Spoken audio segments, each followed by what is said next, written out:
Bienvenidos a La Cava. Así es, estamos en La Cava y hoy tenemos un invitado muy especial de un tema que toda la vida ha sido la base de nuestro país, la base de la cultura del mundo, que son las comunidades indígenas. Uno de sus principales representantes en Colombia y en Latinoamérica es el doctor Óscar Martínez, quien es profesional de territorios ONIC, está aquí en La Cava y bueno, bienvenido, Óscar. Muchas gracias, Luis Fernando. Un saludo para toda la audiencia de este importante programa de La Cava. Y es que La Cava brindamos, empezamos a brindar gracias a esta hora. Salud para todos ustedes. Va contando cómo lo siente, porque usted sí de vino debe saber. No, más bien no soy tan bebedor. Y menos de vinos, más bien chichita, como las comunidades indígenas. ¿Qué vaina? No, pero aquí lo vamos a atender con un vinito. Bueno, Óscar, ¿cómo va ese trabajo fuerte en las comunidades indígenas? Y más que ahora se ha ganado tanto espacio y más que ganar el gobierno nacional en sus políticas de trabajo, quiere y le está dando un reconocimiento a todo lo de los años, lo del sufrimiento y todo el trabajo que realizaron para poder tener ya estas comunidades establecidas. Mira, primero, Luis Fernando, pues te agradezco el espacio. Quisiera decir a toda la audiencia que el tema del territorio indígena es un tema de discusión muy grande en medio de un problema mucho más grande que es todo el tema de la tierra en Colombia. Quienes escuchan pueden ser conscientes de que en Colombia la real razón del conflicto armado no es una cuestión de ideologías. En el fondo puede haber eso, pero realmente lo que está presente y subyace a este conflicto es el tema de la tierra. ¿Quién tiene la tierra? Y entonces la tierra se convierte en el núcleo central de la disputa. Y la tierra, en general, el indígena tiene que competirla con los grandes hacendados y con los campesinos.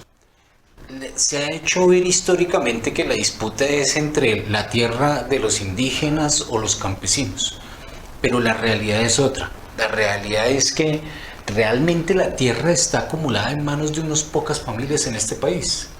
Y la concentración de la tierra nos pone en otra dinámica de conflicto, Luis Fernando. Y es que la disputa no es entre indígenas y campesinos, sino entre indígenas y campesinos y los grandes terratenientes de este país. Claro.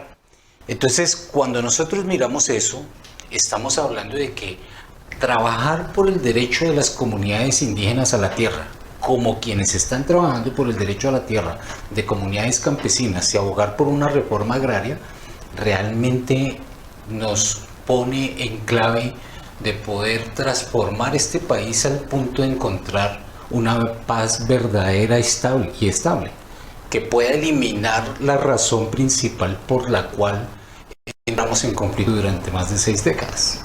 Es un tema para desarrollar ya más profundamente en el programa, pero vamos a hablar de la parte ya de la persona, de este persona que llega a ser profesional y que tiene la dimensión y cómo se realiza esta gestión pública que tiene que ver también con las comunidades indígenas. De Zipaquirá, ¿no? Nacido en Zipaquirá, sí. Tierra de campeones, decíamos ahora. Sí. La infancia, toda en Zipaquirá. En Zipaquirá estuve hasta cuando terminé mi bachillerato. Ah, qué bueno. De ahí, la verdad, me fui a estudiar. Estudié con bastantes esfuerzos económicos. No vengo de una familia adinerada, acaudalada, con apellido prestante. Sí.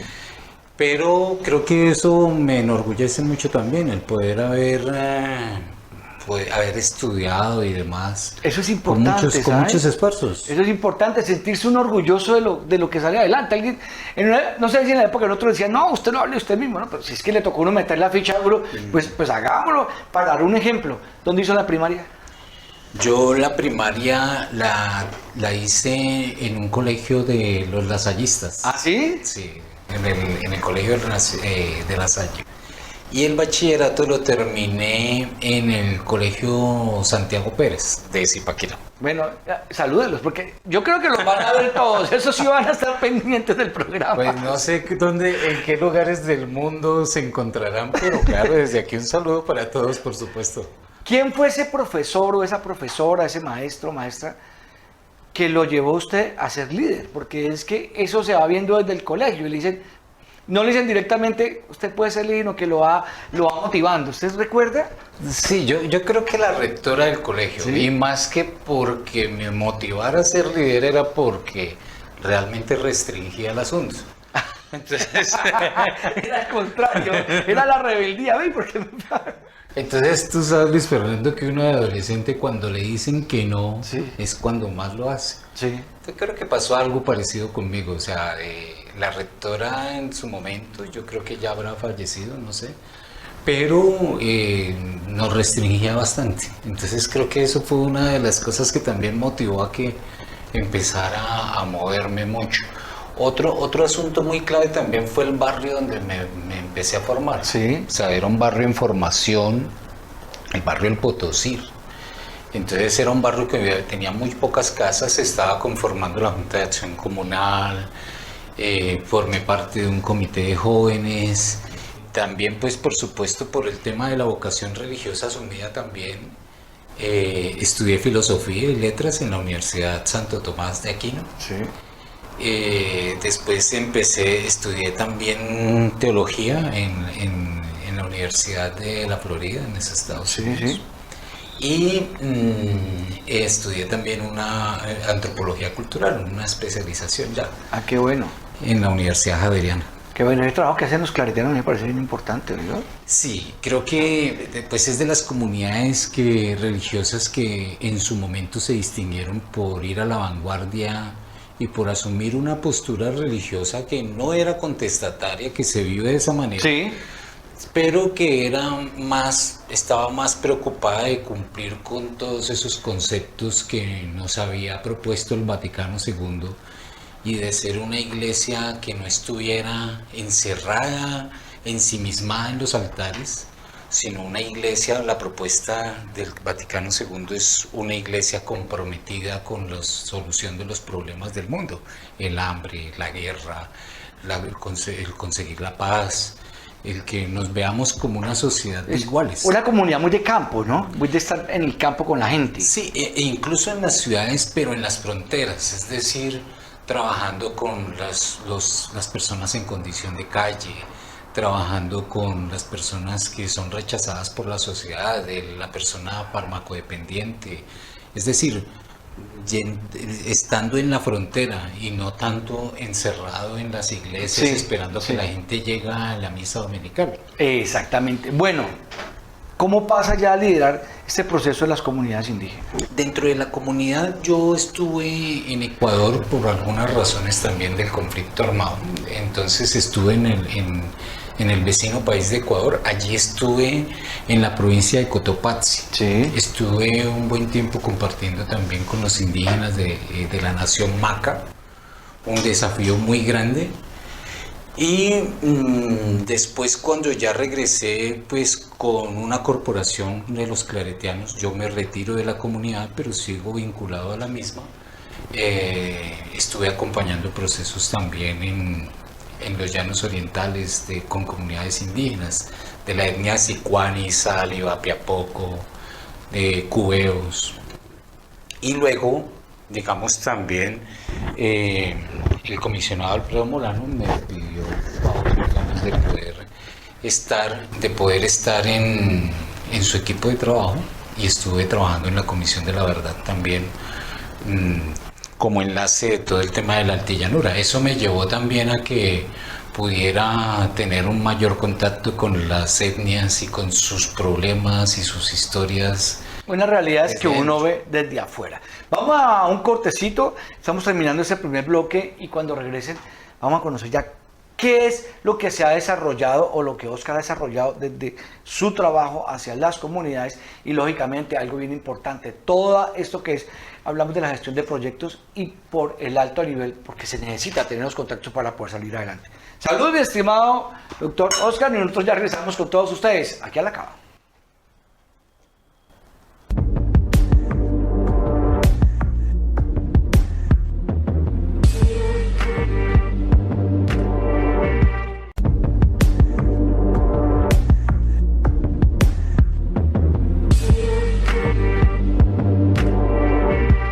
Continuamos en la cava hoy con este gran invitado, conocedor, trabajador y además de eso que impacta con todos sus proyectos a nivel nacional, llevando a las comunidades indígenas a salir adelante y a recobrar todo eso que se perdió o que queda por allá en el olvido ante los políticos, ante los latifundistas, ante todo el gobierno nacional. Oscar Martínez, vamos a brindar de nuevo. Por favor. Eso está muy bien. Bueno, ya hablamos de su parte, cómo se educó, cómo llega a estas comunidades. ¿Cuál es ese primer proyecto que usted lidera y se siente que dice, aquí hay futuro? Mira, digamos desde el tema indígena, porque pues he liderado otros proyectos también en el mundo campesino y con víctimas del conflicto armado, con víctimas de la Unión Patriótica y demás. Pero en la UNIC el primer trabajo que desarrollé fue frente a lo que hoy en día conocemos como el Decreto de Autoridad Ambiental. Para ese momento yo estuve trabajando en un convenio de UNIC que había hecho con el Ministerio de Medio Ambiente para poder elaborar como un proceso de formación en el cual las comunidades indígenas tomaran conciencia sobre la necesidad de convertirse en autoridades ambientales. Esto en razón a que realmente las comunidades indígenas primero son cuidadoras del medio ambiente y segundo, para nadie es un secreto que las corporaciones autónomas regionales pues no funcionan bien y algunos dicen que hay mucha corrupción al interior de estas corporaciones. Entonces, digamos, eso hace que las comunidades indígenas realmente se conviertan en cuidadoras y protectoras del medio ambiente sin la trampa del capitalismo, de la mordida, como decimos nosotros. Del CBY. Del CBY.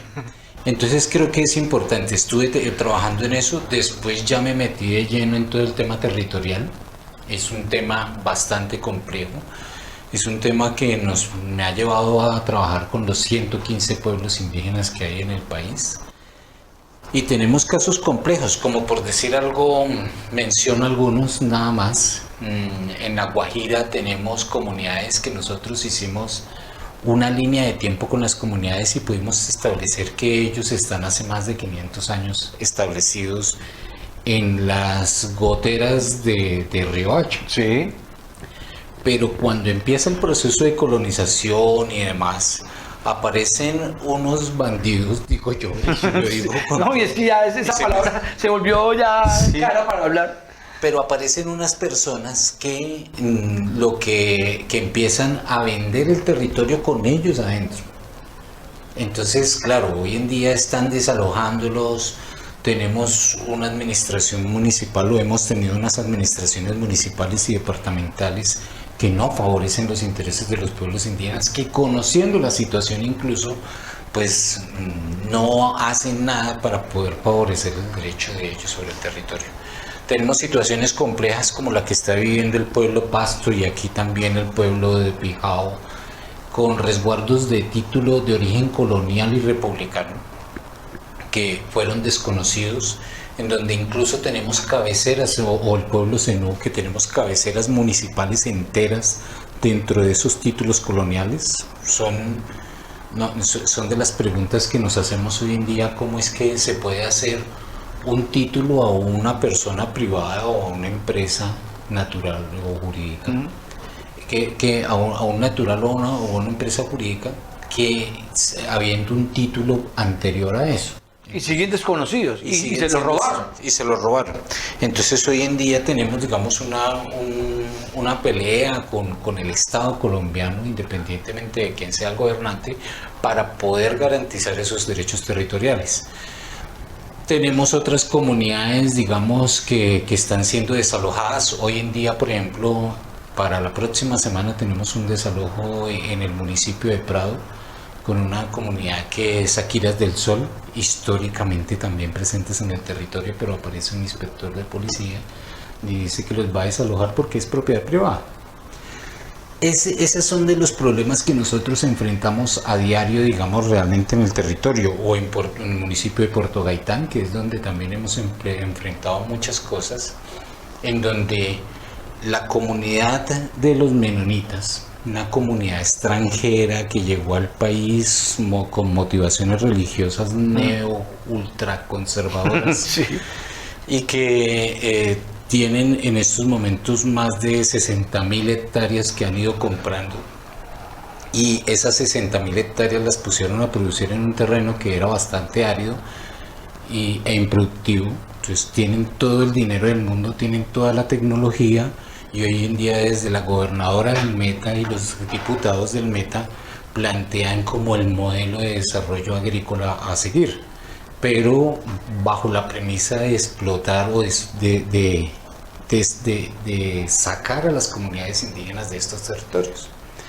Entonces tenemos todo tipo de problemas en el país. O el señor Alfonso Matus, que también en el municipio de La Primavera Bichada, pues estamos esperando una orden de un juez ya de tierras que expropió a los indígenas de la etnia Sicuani también de su territorio y montó una palmera, la famosa agrícola El Encanto. Ese es un tema profundo que me horror. Entonces, claro, personas que incluso han sido condenadas por la justicia por paramilitarismo y demás, y que hoy en día estén, pues estamos esperando, por ejemplo, el veredicto en este caso lo estamos esperando hace más de 3 años, casi 4 años ya vamos en la espera. Y el gran problema también es que podemos avanzar en la etapa administrativa de estos procesos, pero hay muy pocos jueces de tierra en este país que nos ayuden a resolver esto con celeridad. Pero ¿cómo hacerlo? ¿Cómo hacerlo? Porque aquí ustedes están haciendo, llegan los documentos, es política nacional que está establecida, reconocida. Entonces, ya que estamos aquí en el canal del Congreso y que nos están viendo, ¿qué toca hacer? Lo que necesitamos es 2 cosas. Primero, nombrar jueces de descongestión. Necesitamos jueces de descongestión para sacar los procesos que existen en estos momentos. Y segundo elemento que necesitamos es nombrar jueces en propiedad que nos permitan también avanzar con más celeridad. El tema de la reforma agraria que propone nuestro presidente Gustavo Petro, y que la apoyamos desde los pueblos indígenas, por supuesto. La reforma agraria no se da solamente por el tema de comprar fincas y entregársela a los campesinos o a los indígenas o a los negros. La reforma agraria también se da porque los legítimos propietarios puedan volver a sus territorios, llámese indígenas, negros o campesinos. Eso también corresponde a la reforma agraria. Entonces, sabemos que este es un país en donde la tierra no siempre se tomó o se adquirió de buena fe, ¿sí?, o en una sana posesión. Tenemos un país que fue despojado, y pues que cada vez más se está extranjerizando mucho más, no solamente por los menonitas. Estamos hablando, por ejemplo, en el departamento del Bichada, que tiene la última frontera agrícola de este país, más de 12 millones de hectáreas disponibles para la agricultura, y de las 12 millones de hectáreas, por lo menos el 90% los está utilizando la agroindustria. Empresas de Brasil, de Estados Unidos, de todos los países, y quienes menos se benefician de eso somos los colombianos, o las comunidades étnicas, las comunidades indígenas, campesinas. No es. Es que hasta el agua, ¿no? Hay algo que, hablamos de Sumapaz, que es de los palos más grandes del mundo, y que se quieren llevar el agua. Pero ¿cómo se van a llevar el agua? La gente, ¿cómo se la va a llevar? Lo que pasa es que eso es un biosistema ecológico que ellos ya se lo están tomando, y a nivel de tierra de los campesinos también había un trabajo fuerte en Sumapaz. Por supuesto. El tema del Sumapaz, ya que lo mencionas, digamos que es un tema no solamente ambiental, es un tema político.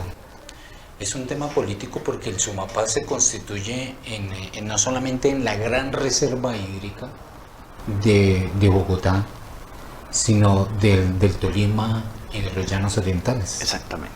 Entonces digamos que el Sumapaz es estratégico incluso desde el punto de vista militar. Claro.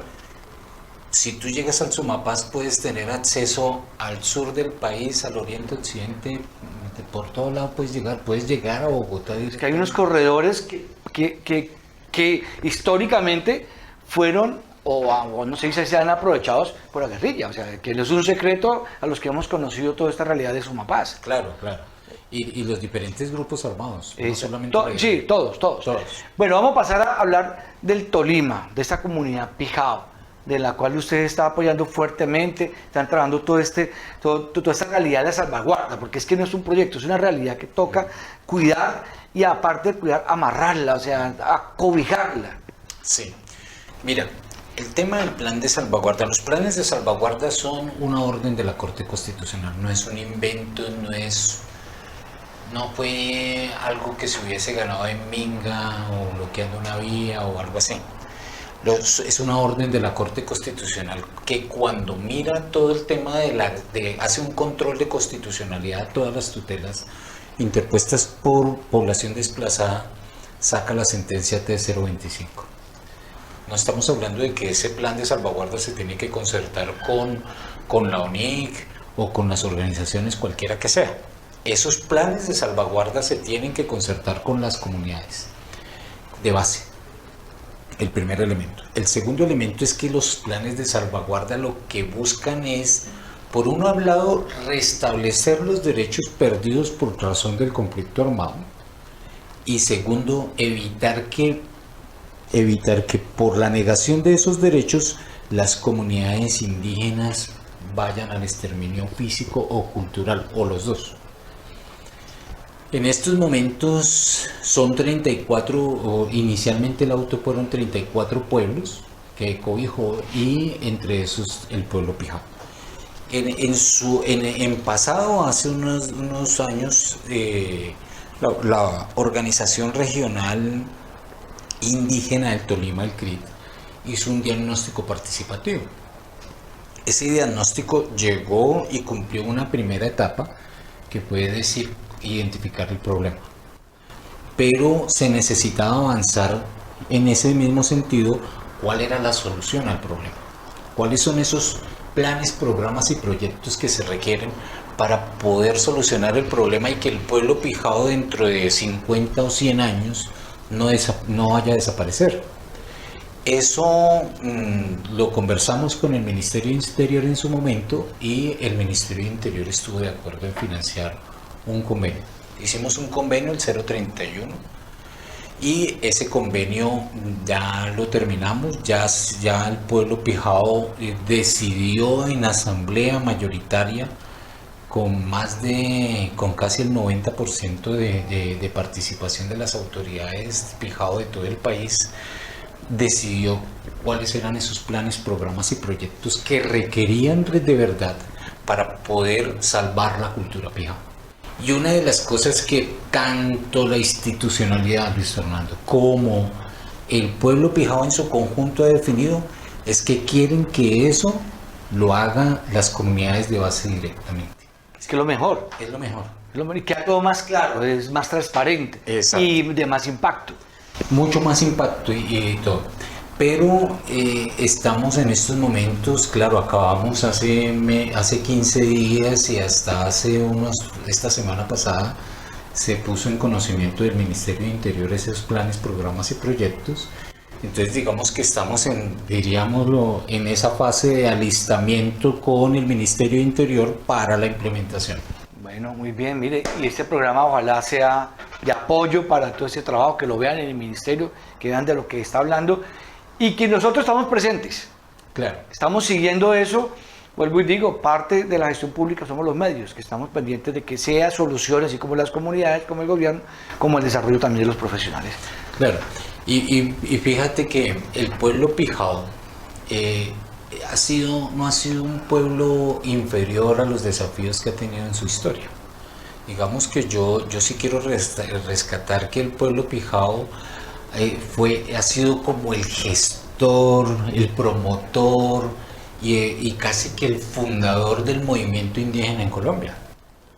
O sea, no estamos hablando de un pueblo, no existen pueblos de segunda en el país, por supuesto, no lo podría afirmar. Pero el pueblo Pijao es un pueblo que ha llevado la vanguardia en el movimiento indígena de Colombia, pero que en las últimas décadas también se ha visto diezmado. Se ha venido siento que como que se fue muy a la frontera, retomando lo que hablábamos inicialmente de la iglesia, se fue muy a la frontera y vienen recogida, o por lo menos sus organizaciones. Y eso hace que exista desilusión, descontento y demás.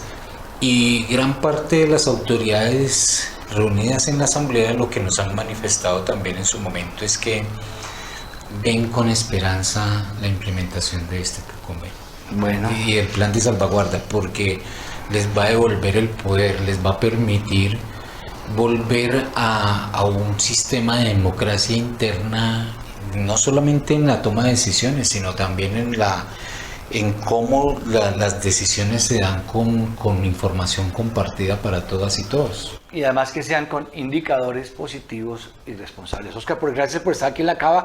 Yo creo que necesitaríamos mucho más tiempo y ojalá tengamos la oportunidad de hacer otro programa más extenso, con más líderes, en el cual podamos ya, que sea un especial para que lo conozca toda la comunidad y todos nuestros hermanos colombianos. Muchas gracias por estar en la Cava. Luis Fernando, muchas gracias. Bueno, mire, brindamos. Siempre, gracias a ustedes por acompañarnos aquí en este programa y en el próximo, más líderes que trabajan por la región y por nuestro país. Chao. Nos veremos en la próxima Cava.